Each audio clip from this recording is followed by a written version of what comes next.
Township Board of Supervisors, November 7th, 2012. We'll start the meeting with the pledge to the flag, please. Pledge allegiance to the flag of the United States of America and to the republic for which it stands, one nation, under God, indivisible, with liberty and justice for all. Okay, thank you. Mrs. Pullen, can you call the roll, please? Mr. Galloway? Here. Mr. Snipes? Mr. Harvey? Here. Mr. Dents? Here. Mr. Rocco? Here. Mr. Snipes is on his way. Part of his property still doesn't have electricity, and he's dealing with an issue out there right now, but he's going to try and make it here. Apologize for the late start. We were having some audio difficulties here with the system. Obviously, as people know, we record this program, and so that's we needed to get that straightened out first. We're going to begin our meeting tonight. We typically, for the last few months, we've started with public comment, but we felt with the hurricane that affected so many parts of the township in such a major way, we thought it was important for us to just let the residents of Falls know how the people here that work for our township, as well as the volunteer fire companies, dealt with the issue of the storm. Sometimes it's easy for us who are involved in the government, professionals and the elected officials. Sometimes it's easy for us to forget that we know what's happening. We see what's happening. We know the plans that are being carried out. We know the meetings that are being held. But that obviously, members of the public don't always see and know what's going on. And sometimes it can appear as if, if it's not on television, you don't necessarily see, hear us take a vote on it, that you don't know what's happening. But there were a lot of things going on, a lot of efforts by a lot of people here in the township. And I think overall, the board is really very, very happy and proud of the people that work for us, as well as the volunteers, as well as the citizens of the township. I think we handled the storm extraordinarily well. I know we have some people here tonight who wanted to sort of address things, and just as information for the public, so the people know the things that our staff and our employees were doing to try and make this storm something that we could get through as easily as possible.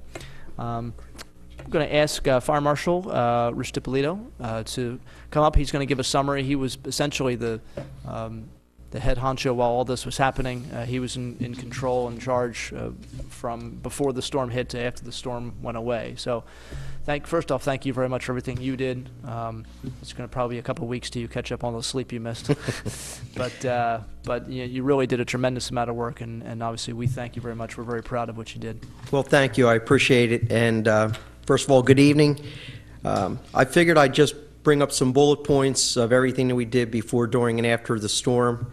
In case I forget, I'm talking, I guess, about the public works, the fire departments, the police, EMS, PICO staff, and administration here, both from the supervisors and the manager to our staff and code and the fire marshal's office.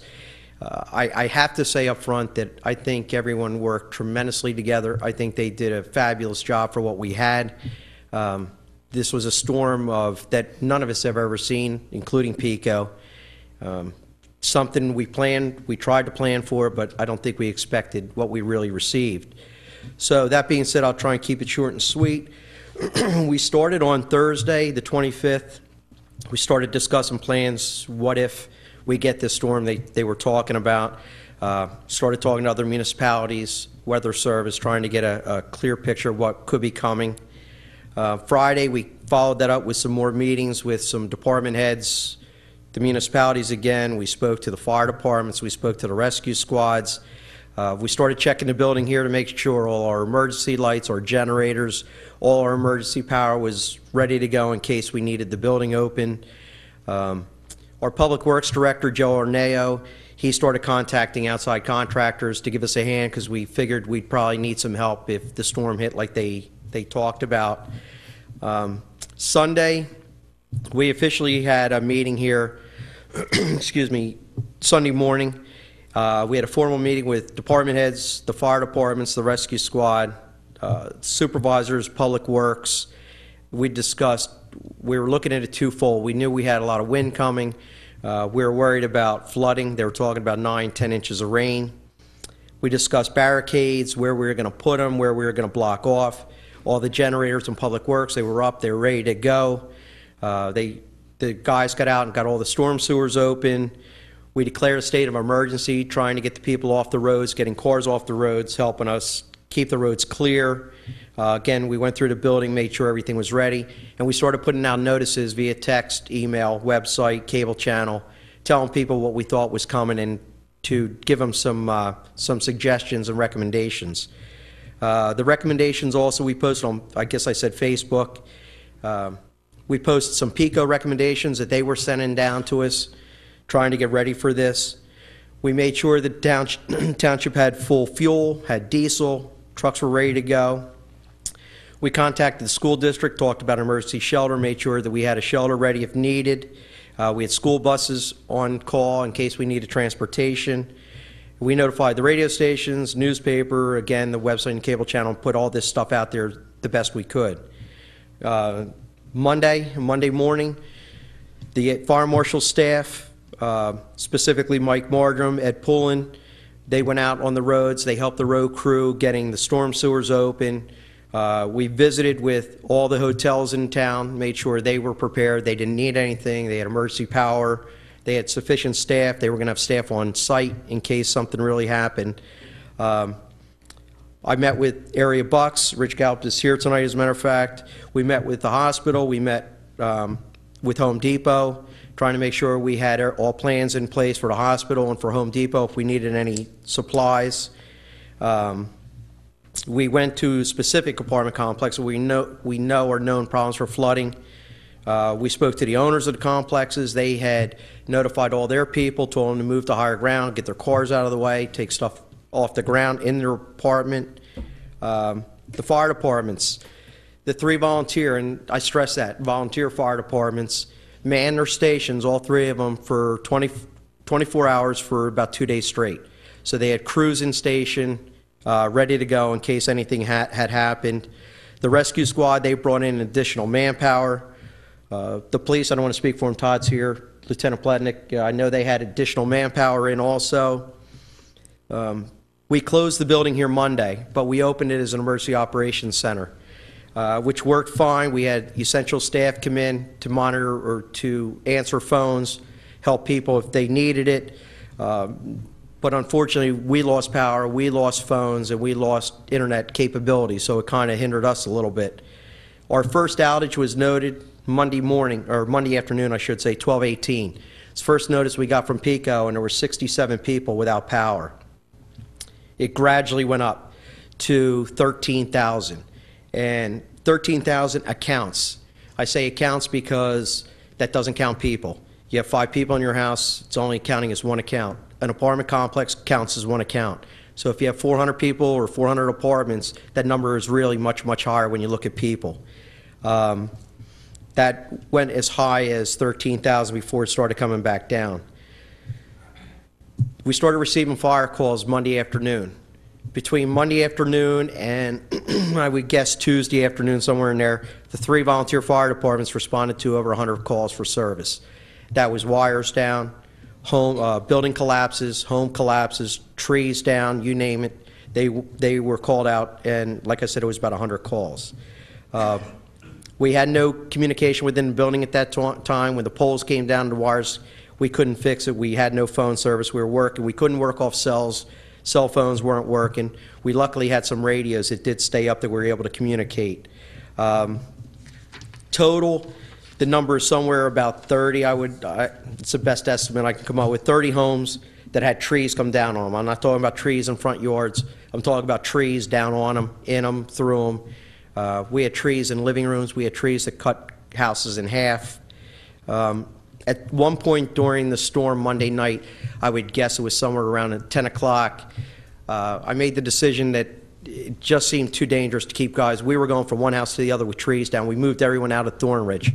Thornridge it looked like a bombing area. Anybody that went through there was something I've never seen. We moved everyone to the entrances, fire departments and all our people, including the police. We waited at the entrances. If someone called for help, we came in. But it was just too dangerous to keep the guys on the street the way the trees were falling like dominoes. Tuesday, there was a shelter opened at PHS East. The county with the Red Cross had opened that shelter. It wasn't really for the Falls residents. They wanted a regional area. We only had a couple of residents that did seek shelter in Falls. We did have a problem with it. We had a problem mechanically in East with the emergency generator and the heat. So the decision was made by the county to move the shelter down to Ben Salem, where they had a higher need for shelter, and they had a school that was under power and had heat. So it was moved down to Struble. That was the next thing we dealt with.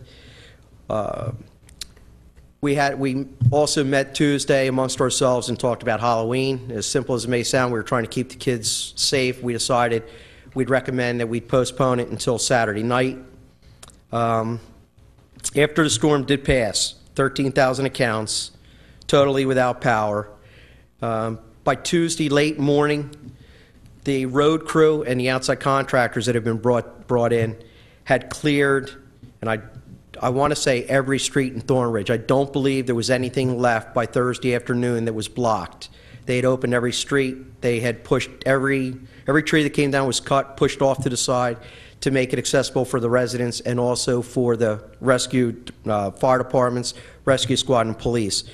The undertaking between Thornridge, Elderberry, Birch Valley, North Park, all had trees down, and they did a phenomenal job just getting these roads open for us. They worked around the clock doing it along with the outside contractors, but majority of the work was done by our crew here, who I can't say enough about. When everything went down, we kept using Facebook. Facebook seemed to be the best way we were able to get the information out to the people. We put it on the website. It's only as good as if you had cable or if you had TV and power and all that other good stuff. Same with the TV announcements, but we tried getting out the best way we could with no power. We opened the Township building for a couple of days. I guess that would have been Tuesday and Wednesday that would have been Wednesday and Thursday for anyone that needed power to charge any electronic devices. They could come up here and use any of the outlets and get their stuff back charged up, cell phones, computers, etc. On Wednesday, the regional shelter that was down at Struble was moved to Bristol due to lack of need in Ben Salem, and Bristol still felt they needed the shelter, so it was moved down to Bristol. 3:30 Wednesday afternoon, I attended a conference call with PICO, and at that point in time, they stated that they expected 85 to 90% of the outages to be corrected by Friday. Just a little point of information, when PICO was talking, they said, look, we've never dealt with a storm of this magnitude. We give estimates. I know people get frustrated. I hear them. I was without power. My family was without power, so I hear you. But what they were telling us, they'd give an estimate, and they would fix where they thought the problem was. Too bad, when they fixed that, they realized they had a problem down the line. The next pole was snapped, so now the time gets changed. And they just kept adjusting the time because they don't know where the end result is going to be, where the last problem is going to be. So that's why when people say they give us bad times, they give you the time for the initial problem. That's the best way I can explain it. But they did think that 85 to 90 would be up by Friday, and I think they met that number. Thursday, we had a visit from Representative Galloway, Congressman Fitzpatrick, Senator Tomlinson, Lieutenant Governor Jim Colley, Mr. Harvey from the Supervisors was able to attend. Mr. Galloway, he was able to attend, and we did a tour of Thornridge with the local representatives and the congressmen, etc., to look at the damage and to see what we were up against. But we did walk most of the section of Thornridge. That was Thursday afternoon. Friday, we had another meeting with PICO and local representatives and some of the politicians also. They said they were hoping at that point that by Sunday they'd have everybody back up. We tried also to get better estimates from PICO, but we're in the same boat as everybody else. We call the same numbers. We don't have an inside number. We don't have an inside track to anybody. So when people were calling here and asking us, we were in the same boat that they were, trying to get a better idea when the power would come on. So Friday they were saying by Sunday. Saturday I took a ride through Thornridge, and it was being restored slowly. By Saturday night, I believe it was somewhere around 90%, 95% of Thornridge had been, I might be exaggerating the number, majority of Thornridge was coming back Saturday. I did talk to people, and there were parts of streets that were still out. It was hard for us to decipher exactly who didn't have power, because half the street may have been out, the other side of the street may have been out, but it was coming back on. And the guys that they brought in, PECO, I didn't say this earlier, PECO, my understanding is they brought in 3,000 outside contractors. I spoke to people from South Carolina, Louisiana, Kentucky, Tennessee. These guys were working around the clock. They were working their butts off, trying to get everybody power back on. They did work hard, and you know, I thanked them when I saw them. And I did notice a lot of people helping each other, which was really nice to see. I saw cords across the street going to people's generators. I saw people out helping other people take down trees and open their yards and get their cars out. I mean, it seemed like everybody came together. As frustrated as they may have been, they realized that it was out of everyone's hands. You know, they were just trying to help one another. Monday morning, we had, to my knowledge, only 41 people still without power. I know between Monday night and Tuesday, there were some outages back and forth. PECO explained that that was them taking people down to put things back the right way. Apparently, they do it to get people power, but may not have been the way it should have been or the way they want to route it, so they were doing it to try and get it back. As of today, I think no one has complained about power. I think everyone's back on. I can't thank the people enough that worked with us trying to get this going, and for the people that helped one another. I look at what happened down the shore, New York, Staten Island, and I think how lucky we were, because they had never seen anything like this either. I know they made mention that the eye of a hurricane has never come over the Jersey Shore.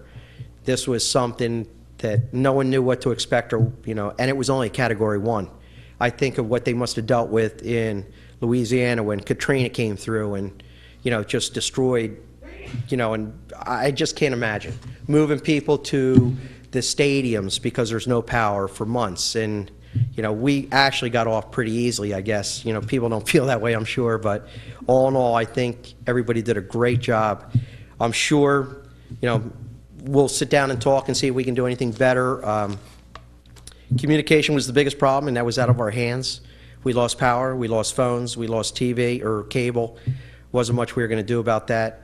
But again, I want to thank everybody that helped, thank the people for being patient and helping one another. And unless if anybody has any questions, that's my little synopsis. Well, I would thank you very much for doing that. I'm going to ask, actually, maybe we can have Lieutenant Plotnick give, if he wants to fill in any details, or he can, anything he wants to touch on, and then we can, throw some numbers in. yeah, that's fine. And Rich, then we'll you guys did a heck of a job. I want to thank you. If anybody has any questions for the two gentlemen, we can do that. In cooperation with Emergency Management, Rich DiPolito, Fire Marshal's office, I thought everybody did a wonderful job, including the road crew. Just some real quick numbers here. The brunt of the police department's responsibilities appear to have been on Monday for midnight Sunday night into midnight Monday night, where we fielded over 120 different types of calls, bulk being alarm calls, 24 fire alarms at 16, wires down 23, property damage at only 18. Found that kind of surprising. One auto accident, debris in roadway, 6, traffic hazard reports, 15, 8 medical emergencies, which was unusual, but considering the circumstances, I would guess not that bad. No burglaries. Tuesday night, the alarm calls went down to 19, wires down to only 3, property damage to only 2, accidents were 3, debris in roadway 4, traffic hazards 1, medicals went up to 10. Wednesday, alarm calls went down again, wires in the roadway, et cetera, et cetera. The moral of the story was, well, we're not, not saying we're used to storms of that magnitude, but we adjusted, improvised, adapted, and overcame the situation. Where the rubber hits the road, only 53 hours of overtime was incurred by the police department during the hurricane. I don't think that was really bad. We kept guys on the street. All holidays and whatnot were canceled, so anybody that did have holidays came in. We added extra manpower where needed. Somebody had asked me about reports of any stolen generators. There was none that I am aware of, at least at this time, but probably 1 or 2 went down. I'm not positive on that. I could find out if anybody does need to know. Yeah. Chris got hit for a couple. We didn't get hit that I know of. Yeah, me neither. I thought the community worked very well. Although we lost, I was in the building Monday and Tuesday for the majority of the day. The internet was up and down. Communication was shaky in here, but the radio system within the county worked wonderfully. The radio system worked for us. We didn't have any problems communicating with one another on the road, although we do communicate via air card modem back to the building for our records management system. We adapted, and guys had to pull out what's called a pen, which some of the new guys weren't familiar with, but they had to handwrite reports. We got over it. It was no big deal. They were put into the computer, so everything, I believe, worked out pretty well. Everything worked in unison with the fire marshal and the road crew, and it all worked out well. Excuse me one second. The one thing I did forget to say, not one injury. Yes. For the amount of destruction we had, trees on houses, cars getting crushed, not one person got hurt. It was at night when most people are home. Kids were home. It's amazing to me that we had no injuries. Not to any of our guys, not to any of the emergency services, and not to any of the residents, which, you know, in the big picture, that's all that matters. So. Yeah, it was a miracle. Yeah, and, you know, it really is. Yeah, the community worked out really well, I thought. The chief and I went through Thornridge early Tuesday morning, and I was half expected the people to flag us down and kind of complain and moan and groan.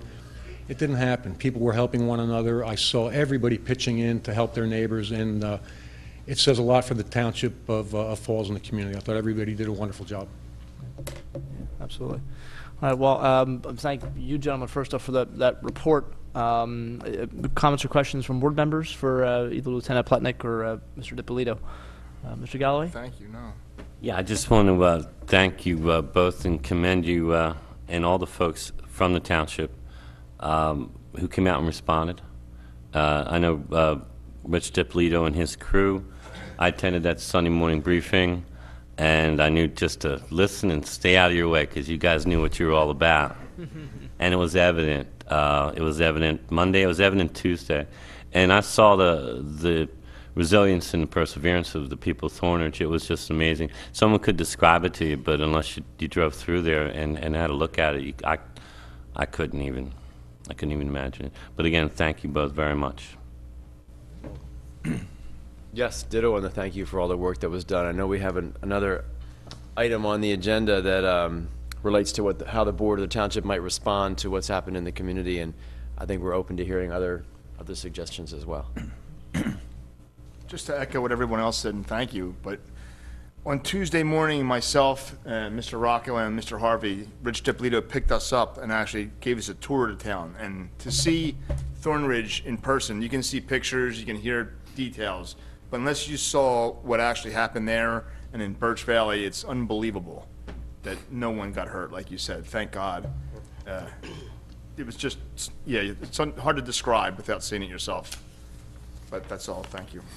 Yeah, I just want to say thank you. It was, I'm proud to say that, you know, I got to witness the operation, and you guys really did a great job. So thanks so much. Yeah, I was thinking of the same thing on that tour with Mr. Rocco, Mr. Dents, and Mr. DiPolito. Just that was early Tuesday morning, 9 o'clock, 9:30 something Tuesday morning. So you know, people probably hadn't gotten to bed, you know, at a reasonable hour. Not in Thornridge anyway. I mean, because they're worried about trees falling, and the storm was going through. I don't know, 1, 2, 3 in the morning. The winds are still up, and yet 9 o'clock, 9:30, people out there. They're shoveling, you know, debris out of the way. They're raking leaves. They're trying to. I mean, they're, you know, taking care of their property at a time when you'd think that they would just be sort of, you wouldn't know what to expect them to do. They just, your first instinct was, you know, I got to clean my property up. And even though there's a huge tree on their house, they're looking and saying, okay, well, you know, we're all okay. You know, let's start cleaning up. Let's get this thing back to, you know, the way it used to be. And I agree. And just driving through, because I spent a lot of time driving through the different areas of the township later that day and subsequent days, just to see how things were going and checking on other areas of the township. And just, you know, everywhere you looked, you had, you know, extension cords stretched across the street. You know, you heard generators humming, and you knew you could see the cords attached. That people were everybody's helping each other out. So, obviously, you know, some people, you know, went through harder ordeals than others. You know, and some people are still having to deal with issues with their homes and that kind of thing. But as Mr. DiPolito said, the miracle that nobody was injured. No injuries is just stunning, just stunning. The size of those trees, figure 60-year-old oak trees planted by Bill Levitt, and they were knocked over like dominoes. It was just amazing, crushing houses. You said about the construction, too. Yeah, that's right, too. That was one of the things I said. Is sometimes you hear a lot of criticisms of Levittown houses and mass construction and but those houses took some pretty good shots, and they're still standing. So it says something for the way those houses are built. Thank you guys. Obviously we can say it forever, and it's not gonna match what could be said or done. So I didn't know if it was anybody in the public has any questions or comments or not. But thank you very much for being here tonight, and thank you for the reports and giving the people the information about what was done. It's important to note, if you listen again through what Mr. DiPolito was saying, for much of what he said, the first 10 minutes or so, all the things he was describing, and I was going to stop you and interrupt you, but I figured I'd just let you go. That was all before the storm even hit. You got to listen to everything that was done Thursday, Friday, Saturday, Sunday, just everything that was done, all the contacts that were made, all the plans put in place. For half of the time, Mr. DiPolito was describing what he was doing and his office was doing and the township was doing. The storm hadn't even hit yet, and all of that was happening. And Mr. DiPolito was actually supposed to be on vacation, canceled his vacation to stay here, which I don't know if what that says about you, but I mean, kidding aside, obviously the dedication and the love for this township and the love for his job, and it shows in everything that he did, as Mr. Galloway said. So thank you guys very much. Thank you. Appreciate it. Okay. Nice job. Okay, so again, I wanted to make sure people were aware of that. Again, it's all things that we saw. We knew the behind-the-scenes things going on, but obviously the average person doesn't see everything that was being done beforehand. So I thought that was informative, and I appreciate these guys taking the time to put all that together on top of everything else they've been doing. Related to obviously the hurricane coming through, item number 2 on our agenda, one of the things that members of the board were discussing soon after the hurricane moved out were the people that obviously suffered damage, and was there anything we could do to help? One of the issues that was raised was considering waiving the permit fees related to damage caused by the hurricane to people's homes. And I guess there are some decisions we have to make here, and a couple different decisions, and we'll open it up for board comment. And I know that Mr. Bennett is here from the code enforcement, and Mr. DiPolito is here, obviously from Fire Marshal's office, to discuss the issue of the permits. I don't know if Mr. Bennett wants to come up and just talk a little bit about some of the things we were discussing and possibilities of how to make this work. Good evening. Well, I think you guys were discussing ways of trying to deal with the permit fees for people that were unfortunate with damage to their homes. I don't know a whole lot about what you were deciding to do.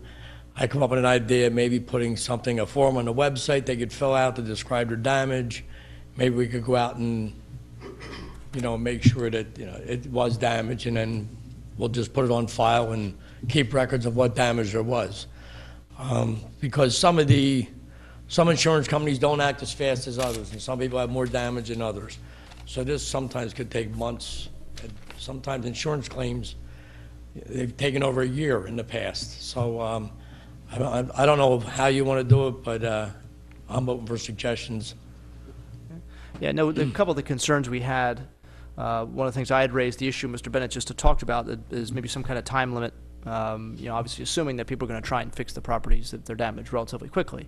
But as Mr. Bennett just said, the issue he brought up to me was that, and there was a home not too far from me that had a serious fire, I guess it was 2 years ago or something.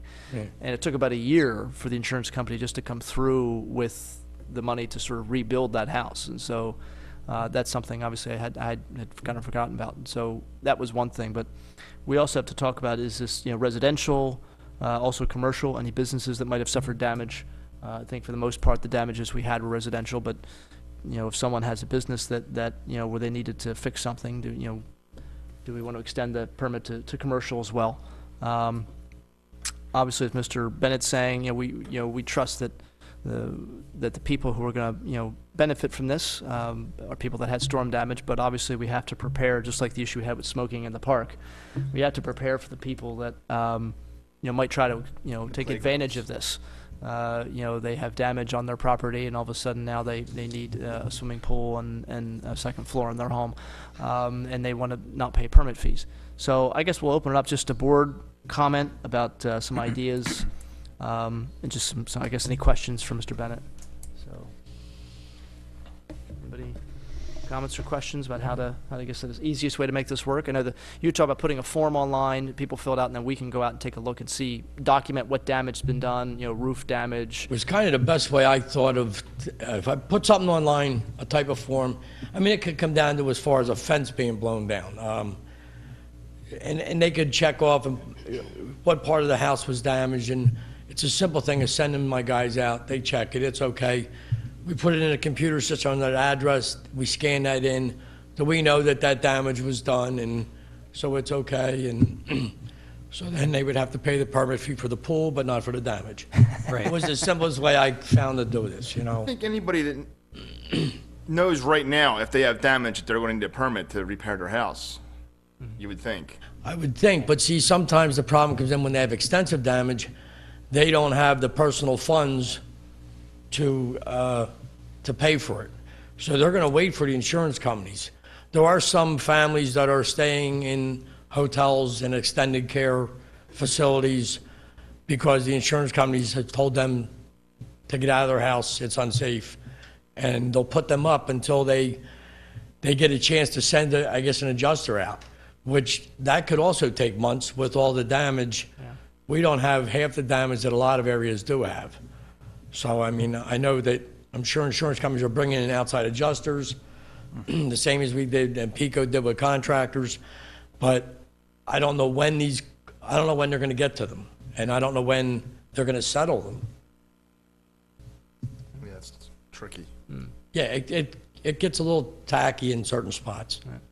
Yeah, I like the idea of having the form just so we can start the file anyway, even if it's a year from now when they fix whatever the roof or whatever it is, or rebuild the house, because I know at least one house in Thorn Ridge is going to have to be knocked down. It's just there's going to be a few that are going to be totaled and have to be totally rebuilt. Right. Yeah. So I mean, at that point, we're starting the process. We have it on file of what damage was done specifically. And I think maybe we need to have that in hard copy form too for anybody that doesn't have the internet or isn't comfortable using the internet. I mean, we could do that too. Yeah, and also on the website or on channel 22, I'd make it available to call our office if they need assistance filling it out. I could send somebody out and they will help them fill it out. Okay. So I mean, you have elderly people that just don't use computers and they may not have a way to get up here to get a form or something like that. Okay. Any other thoughts? That sound like a good starting point anyway? It sounds like a good starting point to me, yeah. Okay, and that's easier that way to document what, as you said, what kind of permits or we can sort of say, okay, we don't worry about these. And yeah, and we've been going out doing some damage assessment, but some like homes where people are not there. So we won't know all the damage. We don't, we're not going in people's backyards and stuff because we don't want to bother people's privacy. But sometimes we won't know all the damage that happened. A tree could have hit the corner of the house on the outside, and it could have done a lot of damage inside that we don't know about. So I think the best way to do it, these people live there, and they know what damage they have, and so that way it would be I think that would be the best way a good starting point to assess these damages. okay. So, Tom, do you think it's best that we give them a certain time frame to fill out the form, maybe till the end of the year, and then another time frame to get it fixed? We could do that, and then if you felt it was necessary, we could extend it. Right. Right? Okay. You would expect the best of people. You could see how people could take advantage of the situation. Right. And you would hope not. Yeah, I would hope not. Right. I mean, obviously, like you said, if somebody's coming in with a permit for a new swimming pool. It probably will happen. Right. Okay. So, I guess, assuming we would, look for, not necessarily a motion, Mr. Bennett obviously can create the form, but I guess we need a motion to waive the permit fees for. That is correct. To allow Mr. Bennett to waive the permit fees for homes or businesses, commercial permits, residential permits, for damage related to Hurricane Sandy. And I believe you wanted to add nonprofits such as churches. Oh, right. Institutional uses. Right, institutional too, yeah, that's right. I've forgotten about that. Thank you, Mr. Clark. I'd forgotten we talked about that earlier. Okay. All right, so is, anybody wish to, I guess, make that motion? I'll make that motion, yeah. Second. All right, motion made and seconded. Any public comment? See no hands? Okay. Motion made and seconded. All in favor? Aye. Opposed? Okay. All right, Mr. Bennett, thank you very much. I appreciate your time and getting that together and giving us that advice. Okay. All right, item number 3 is public comment.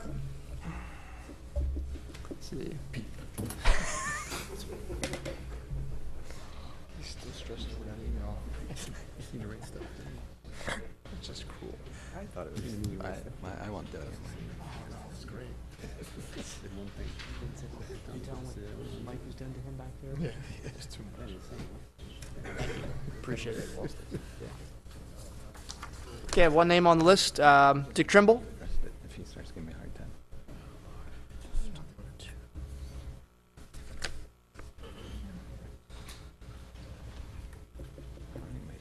Good evening, gentlemen. Now you know why it's snowing.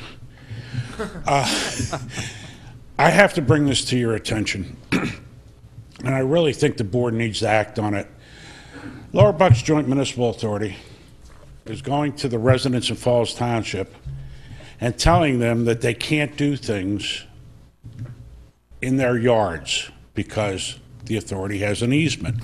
They're also telling them that they can hold up settlement of their properties until they do certain things, none of which are true. All right? I contacted John Galloway's office, and with his help, I contacted the state, wanted to know the powers of the authorities. They informed me that I should get the authority rules. It took me 2 months and a certified letter to get that. After I got them and I read them, I understand why.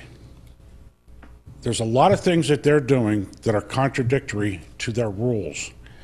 If you want, I'll email a copy to the township and you can review them. I was amazed myself when I read the rules, all right?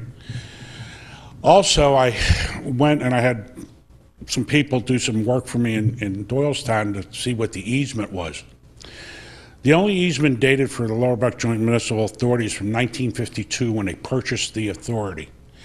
There's nothing in there saying that they have any kind of special powers to tell people, hey, you can't put a shed there, you can't do this, you can't do that. They do not have policing powers.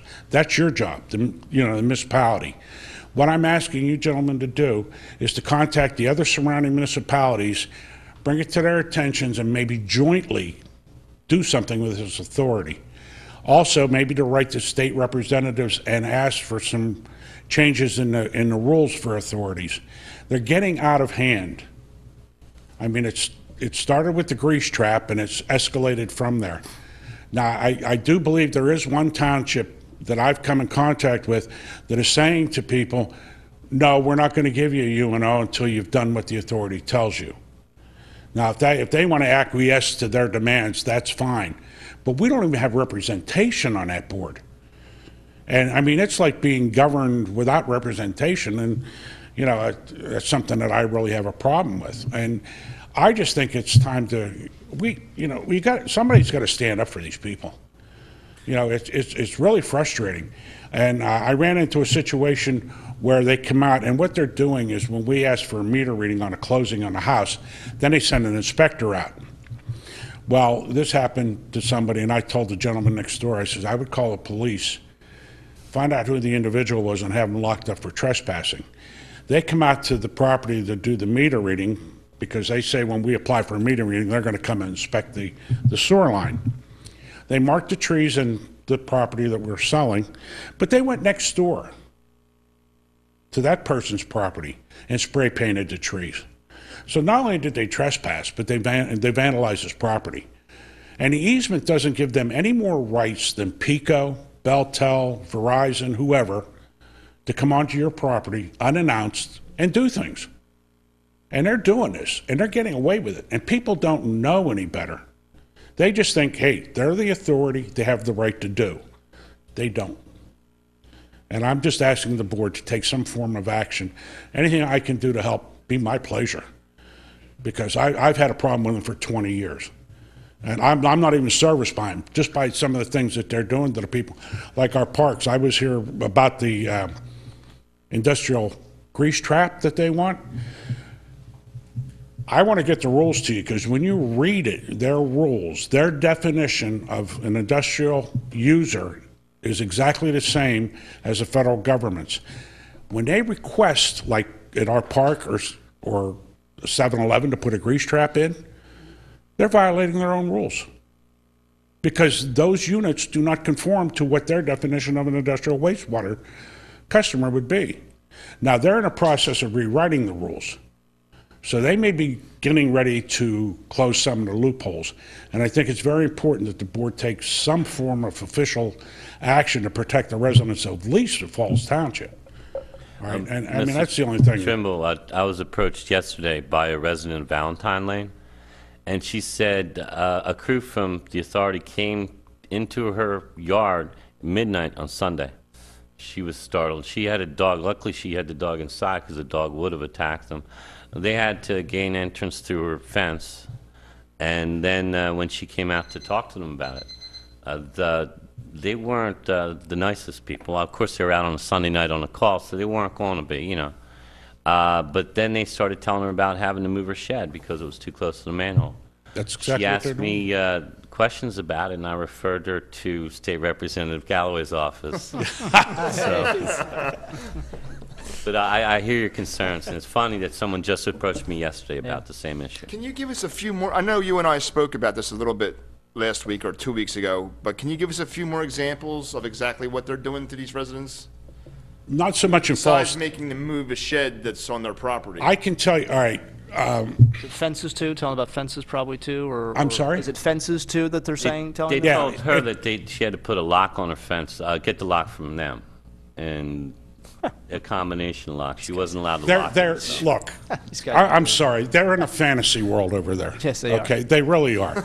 And it's time that somebody pulls the plug on their fantasy. It's just, this is absurd what they're doing. We had a deal in one place where there was a manhole in the backyard. Now, there was 2 fences. The neighbor had one, our client had one. They were 4 foot apart. They had access to the manhole. They made our client who was selling the home, put in a 10-foot wide gate so they would have access to the manhole. It's hard for me to be polite when I start to get upset. What these people don't understand is they have an easement, and that easement runs between the homes in a straight line. They don't have cross easements. They can't walk across my property to get to that easement without my permission. And I'm glad I'm not a user of that authority. And Mr. Clark, you can look up, but if you come onto my property without my permission, you better be bad, because you're going to be in trouble. All right? You're going to leave real quick. All right? I mean, a police officer can't come onto your property unless he's in hot pursuit, he's invited, or he has a warrant. They got guns, though. Pardon me? They have guns, though. Yeah, no, Mr. That's all right. I think Mr. Bennett has actually had some questions. Some people have called us at this about asking, talking about the same issue, that they were being told, well, that the Lower Bucks Joints tell me I can't make sediment. Lower Bucks Joints tell me this, Right. and Mr. Ben's been telling them that's not us. That's you can do whatever you want. That's they're lying basically. Well, I'm in a situation right now where we're selling the property, and it's going to cost my seller over $5,000 to remove trees for no other reason, because they think that they may have a problem. These people haven't done their job in 60 years, and they want to pawn it off on the residents now because they haven't done anything for 60 years. 20 years ago, when they come up about the grease trap, the story to me was the grease from the restaurants are clogging our sewer lines. I mean, how ludicrous can you be? I asked them in a meeting, I said, how long does it take for these oils that you say that people are putting into the sewer system to congeal and clog the lines? They had no idea. I said, well, don't you think it would clog a 4-inch line before it clogged a 6-foot line? Yeah, and these are real conversations that happen at their board meetings. believe you. But it's getting ridiculous. They just keep one thing after another. All right. No, I appreciate you bringing it up, and Mr. Dents and I have talked about it, and I think Mr. Bennett and I have had some conversations about it as well. So, yeah, I have been dealing with him on a separate issue, a resident in Pinewood complaining about something. So I owe them a call, but the hurricane sort of distracted me a little bit. So I Well, yeah, I definitely be understand. That's why I definitely didn't get getting there back myself. in touch with them, and we'll definitely see what we can do about trying to rein them in and let the residents know what their rights are as property owners and what an easement is and what an easement is not. Because I think that's Right. what they're, like you said, it's what they're doing. They're taking advantage of people who really don't know what an easement is. Because obviously people aren't lawyers, they don't know. I'll tell you, Mr. Harvey, I find it ironic. They'll come to an individual and tell them this, but when a bank sells a property, not a word. Yeah, Not a word. All right? I've seen that person. I'm sure. And that's something that really gets me. They pick on the little guy, but they won't mess with the big guy. right. Thank you, gentlemen. Thank you very much. Okay, any other individuals wish to speak? Okay. All right, we'll move to item 4, which is consider waiver of land development for Area Health 380 North Oxford Valley Road, tax parcel number 13-004-297. Mr. Gray?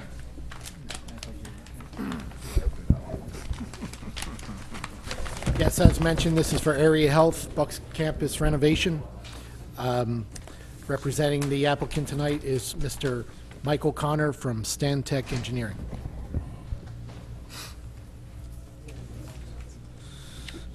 Mr. Connor, how are you?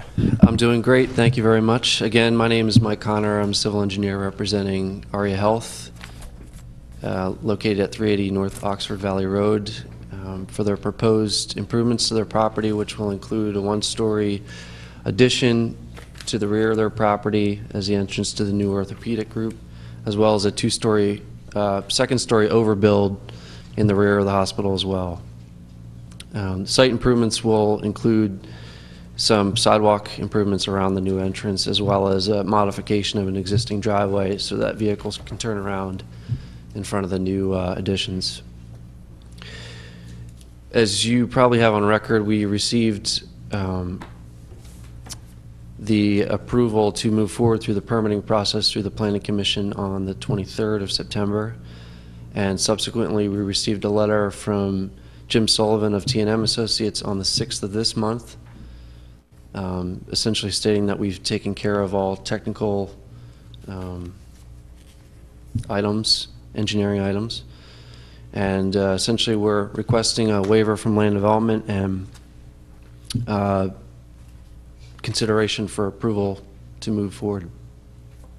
Okay. All right, typically, a waiver of land development, for those that aren't familiar, is if a project is taking up a very small part of a property, if it's not going to have that much of an impact on the property because of how small it is, then they get a waiver of land development, which essentially is, they don't have to go through the regular process of getting a land development, having all the plans and all the reviews and all of the step-by-step procedures that would go with a massive project. If this was a completely new hospital that was being constructed, that would be a much different story than adding, as you said, just a one-story addition and a change to the entrance and some sidewalk and a traffic pattern change. I know that there was traffic planning and design. Our traffic engineers looked at this issue and they have no comments, no issues with it at all. Mr. Sullivan, you're satisfied with everything that's going on here?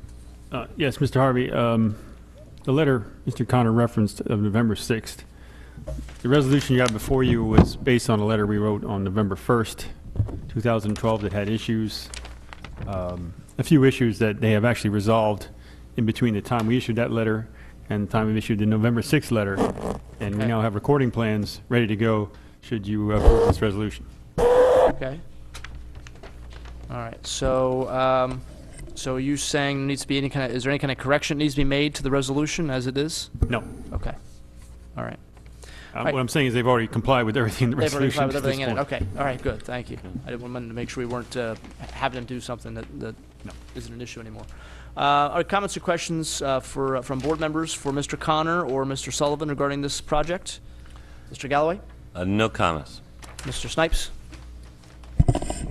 Just that I'm glad to see that the renovations are happening, and I think we're looking forward to it here in the community. And if the professionals feel that all these pieces are put together in the right way, then I think it's a good thing. Okay. Mr. Dents? I agree. I'm glad it's happening in Falls Township rather than somewhere else, and I think it's a great idea. Mr. Rocco? I have no questions, thank you. No, I think it's a very simple plan, Yeah. and the review letter is obviously very cut and dry, and obviously, we're happy that RA Health appears to be staying in Falls. I think it's necessary. Obviously, we like having you guys here, but I think just for not even just for Falls Township, but for Lower Bucks County, I think it's we have Lower Bucks Hospital, which has been having its own issues. St. Mary's, quite frankly, even though it's not that far away as the crow flies, it's not very easy to get to, in my opinion. And so I think it's important to have a hospital, in this area where you have this kind of population and this kind of access to it. So I'm glad you guys are staying, and happy to approve the renovations. Any public comment needed? Okay. All right. So we're looking at resolution 12-24. 24. You said, Mr. Gray? Yes. 24? Okay. 24. All right, resolution 1224, granting waiver of land development for area health, 380 North Oxford Valley Road. I'll make the motion to approve the resolution 1224. Seconded. Okay, motion made and seconded. All in favor? Aye. Opposed? Okay, thank you. Thank you, gentlemen, appreciate it.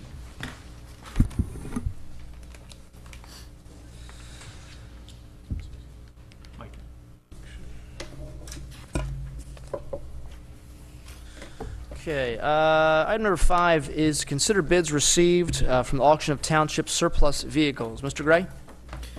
Sealed bids were publicly opened and reviewed on Friday, October 26th for 5 township vehicles. Highest bids were as follows: a 1995 Chevy Caprice Classic, $501. 1996 Ford Bronco, $100. 2002 Chevy Impala, $100. 2004 Ford Crown Victoria, $80, and a 2005 Ford Crown Victoria, $80. The board is asked to consider approving or rejecting these bids. Also, for board consideration, the township did receive 2 quotes from salvage yards. Pick Apart gave a quote of $350 if they were to pick up the vehicles at the township building, and $400 if the township delivers the vehicles to them. Crescent U-Pullet's quote on vehicles price ranges from $350 to $500, depending on the vehicle's condition and make or model. Better range and estimates will be given when they view the vehicles. The board is asked to consider the options for the surplus vehicles. Okay. So I guess the issue before us, and this has kind of come before, that in some cases the vehicles we're sort of getting rid of. In the past, we've donated them to the school district. Some of them we've used here. They go from maybe a police vehicle to being a park and rec vehicle or a code enforcement vehicle, and then in some cases they kind of make their way further and further down the list. And one of them ends up being driven by the township manager. Just out of desperation maybe. When we eventually do get rid of these, if we really feel like there isn't any point to donating them to anybody, sometimes the issue's been raised that maybe we could get more by salvaging them than we could by auctioning them off. And that appears to be the case with most of these. So I guess the decision we have to make, and Mr. Clark will look for some direction from you, I'm assuming obviously we can reject or accept these bids from people, the 500, 100, 180, 80, in mass or individually. Yes. Okay, so, and obviously, Yes, you can, if you want to accept some and reject others, you can do that. It would just need to be in the form of 2 motions. okay, all right. And then, what we do with the, would we have to necessarily, we don't have to approve either of the 2 vendors who took a look, 2 salvage yards who took a look at these. We just, I guess we'd have them come and look. You could authorize the township manager to move forward with disposing of the vehicles to the salvage yards. Okay. And if you wanted, he's already given you some parameters for price, if you wanted to say within those parameters. Okay. And then obviously, if one of them, he would have the discretion to, if one salvage yard's offering more for one of the vehicles than the other, he would have the discretion to sell to that one, not the other. Okay. So that's kind of the option we have, to follow through on the bids, or to, accept some, reject others, and then turn them over to the salvage yards. What's the, I guess, the pleasure of the board at this point? Comments or questions? Mr. Galloway? So we're looking at the prices range from $350 to $500 per vehicle, Correct. not for the whole salvage yard. group. Okay. Each one. So only one of the bids actually exceeded anything that we could. Yes. So it sounds like that's the one we. Yeah. Okay. Are any of these roadworthy? Can you drive them up to the The junkyard? Chevy Caprice Classic is roadworthy, but where the battery sits, the wheel well is rusting out, and there's a possibility that the battery could fall. Right. We could drive them to the junkyard if we had to. Not all of them, no. Not all of them. Okay. It was suggested possibly some of these we could donate to a town that might have been hurt from the hurricane, but I don't think there's anything here worth. It might cost them more than it would help them. They'd be required to put money into them. I think that it's obvious. If we sold the Caprice for the $501 and then Scrap the direct rest. Mr. Gray to contact salvage yards for the other 4. I think that's the way to go. So it would be accepting the bid of $501 for the Chevy Caprice and rejecting all other bids. There'd be 2 motions for that, Mr. Clark? Mr. Okay. Chairman, could I ask Yeah, a question? If we do that, yes. The quote from Junkyard Barbie is for $350. Is that per vehicle or for all the They're all vehicles? per vehicle. Yeah, both of those salvage yards are per vehicle. Per vehicle. That's not even seeing them. I mean, Right, that's sight unseen. So are we saying that they may show up and look at these and say, nah, I'm going to give you $80, which is no different than, well, that doesn't mean or we have were to they- sell them. or are they saying that is the minimum that they would give us per vehicle? Junkyard Barbie Pick Apart would give $300 per vehicle if they pick it up here at the township. If we minimum. deliver it, it's $400. But for the other company, Crescent, it would be somewhere between $350 to $500. That dollars amount is So I guess the concern is that, they're saying that now, but when they come and look at these things, will they look and say, oh, never mind, I'm not gonna give you $350? I guess we have to wait and see. It's a possibility. Can we reject the 4 lower bids, discuss with the junkyard, and then if they don't offer us anything, go back and accept these bids, or is that too murky? If you reject them, you can't, but I Okay. believe the 4 low bidders are all township employees. So if All you 5 don't are. get, all 5 are. So Yeah. if you don't get the amount you want from either of the salvage yards, then I believe we could probably figure out a way to go back to the employees. Or do we even have to do anything with the 4 lowest bids tonight? We could just put them on hold and I direct don't think there the, was any time period for us to award these, so you can just put them on hold and direct the manager to get the better price from the salvage yards, and then we could come back at our meeting on the 20th and either award them to the employees or reject them and accept the price offered by the junkyards. we wouldn't be able to sell the vehicles. We would not be able to sort of put the 4 lowest bids on hold. Mr. Gray finds out that salvage yards are going to give us a good price. He sells the vehicles, and then we come back in 2 weeks and say, okay, we're rejecting the bids. I don't think we could do that, correct? Well, we probably shouldn't. Yeah. We probably shouldn't have open bids. Right. So. Well, then we should That's what I just was reject assuming. them now and assume that we'll get at least, I mean, they're worth more in scrap metal than what they were bid. You'd assume so, right. Yeah, you'd assume so. We have no means to get them there. No, it'd be better if they just picked them up. Okay. What about the fire departments? Do they want to play with them and chop them up like they do? You don't do that anymore? Chop them up. I could ask. I'm just, thought I'd throw that out there. Right. I don't know. Right. I know you guys do So that it's- sometimes. It's fun to chop up a car, I guess. They normally bring them to us. Oh, that you don't pay them? Most of them donate.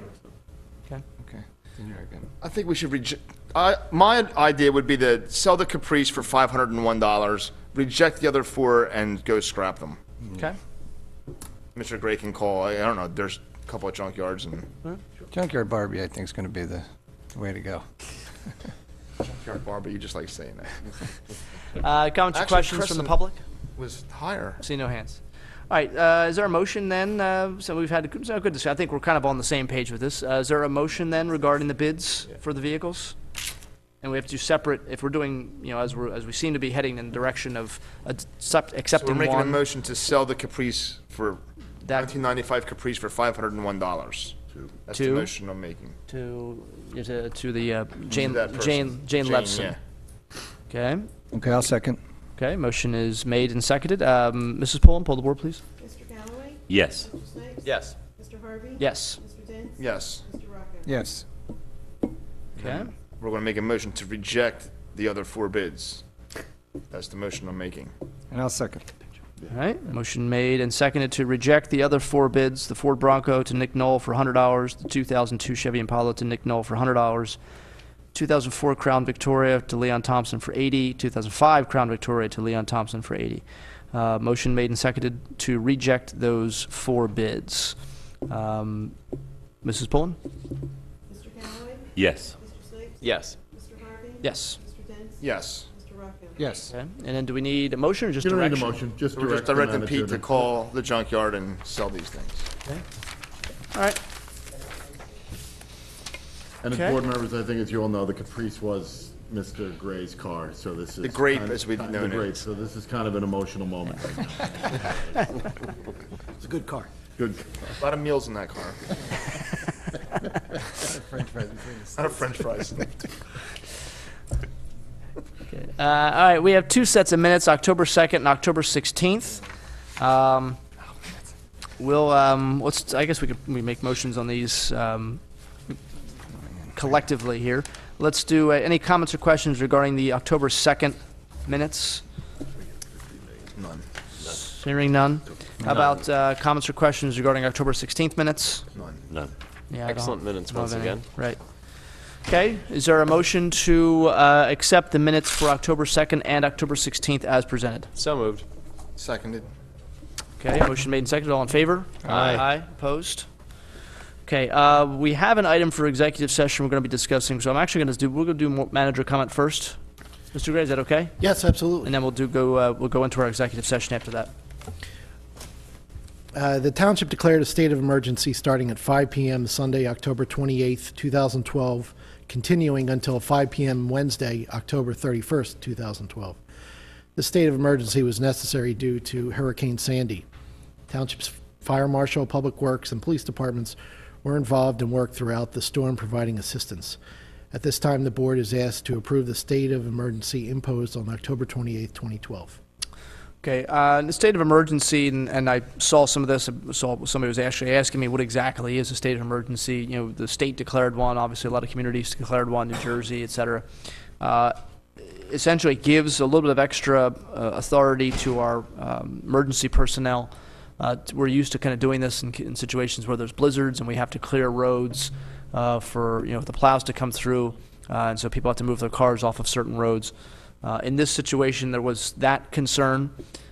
If we needed to, and again, we were thinking, I think mostly flooding at this point. If we needed to get access to certain areas, we needed to have people move their cars, that the police would be able to force people to move their cars, where typically you wouldn't see that. But also it gave the staff here at the township the ability to go out and make any kind of purchases they might need for any kind of emergency supplies or anything like that without having to sort of go through the typical township process, which you can't really do if there's an emergency. You don't have time to do that. But the idea, of course, starting it before the storm hit and continuing it until sometime afterwards, so that, allowing for cleanup.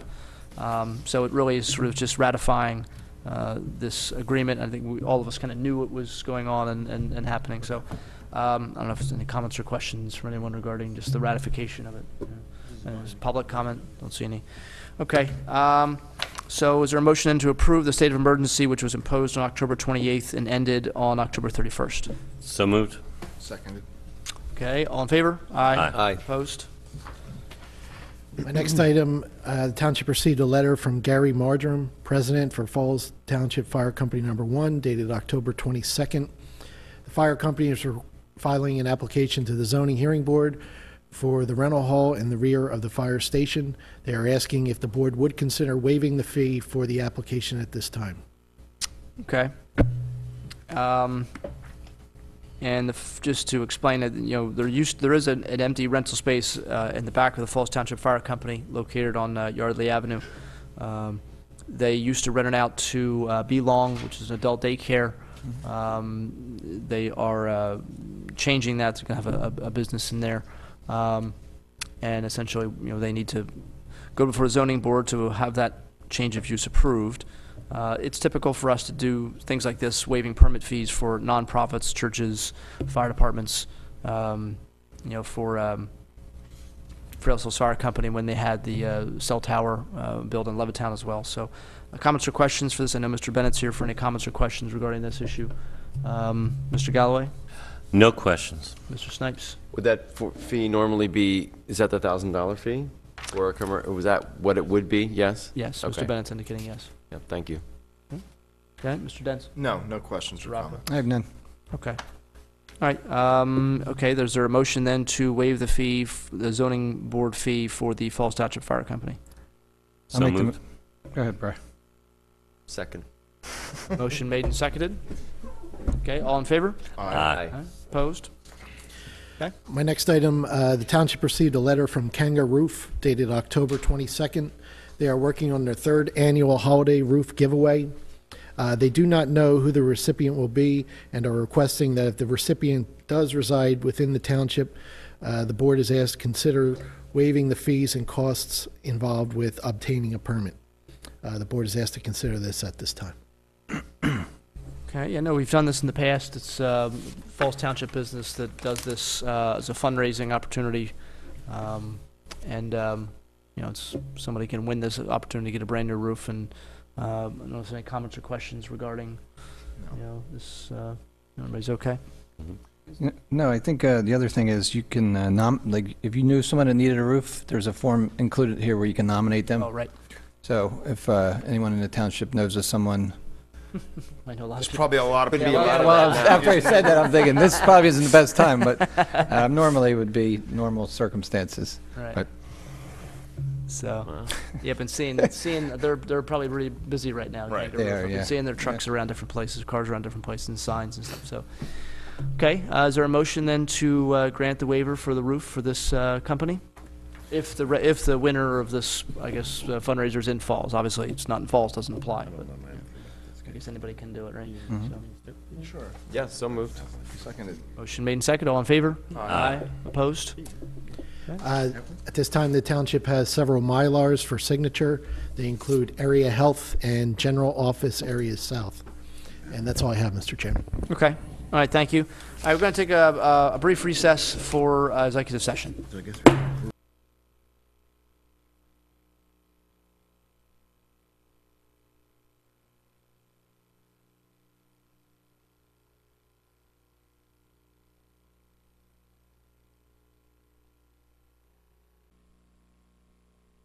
Okay, we're going to reconvene our meeting here a few minutes before 9. Mr. Clark, can you give us a summary of our executive session?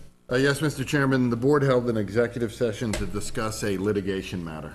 Thank you very much. All right, we're up to board comment. We'll begin with Mr. Rocco. okay, thank you.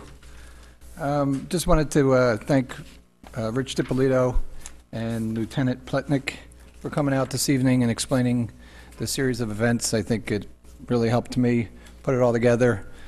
I think one of us mentioned, but I was without power for 2 days, so it was a little bit trying. And I know other people were out longer. So, also, this Monday is Veterans Day, so I wanted to mention that. And lastly, wanted to mention the election last night. It was a great turnout by Falls Township all around, and I think regardless if the person you voted for won, you should be proud to go out and vote, and there was close to 70% of the people out there, so that's good. So thank you and good night. Okay, thank you. Mr. Wickett, from one extreme to one side of the board here to the other, Mr. Galloway? Just to add that I'm sure all of our thoughts are with the 30 homeowners who suffered damage from the storm. and we wish them well. Thank you. Mr. Dents? Yeah, I agree with Mr. Galloway, and I mentioned earlier taking that tour on Tuesday morning. I know most of us, nobody had power, I don't think, in the township. But when we drove through Thornridge, and something that I think it was Todd Pletnick said, that the people weren't really flagging him and Chief Wilcox down. And I was glad, because you didn't even know what to say to people when you saw trees and sidewalks up in the air laying on their houses. And it was just horrible to see, and I'm wishing everyone that can get everything back to normal as soon as possible. Tuesday, almost as an afterthought, we thought about Halloween. Everything happened so fast. Everything was going on with no power. We decided to change it to Saturday. The thought was before daylight savings time. A lot of people questioned why not just a week, because we weren't back to normal by Saturday. And it was amazing how I think the five of us just decided we were going to text whoever we knew. And then we put it on Facebook, and within a matter of minutes, it spread so fast. It was unbelievable, the technology, because that's all we had at that point. I still hadn't had power. I just wish everybody can get back to normal as soon as possible. I know there's a lot of snow out there now, which was not good to see. So hopefully this is over soon. And that's all I have tonight. Okay, thank you. Mr. Snipes? Yes, thank you, Mr. Chairman. Thank you for a good meeting tonight.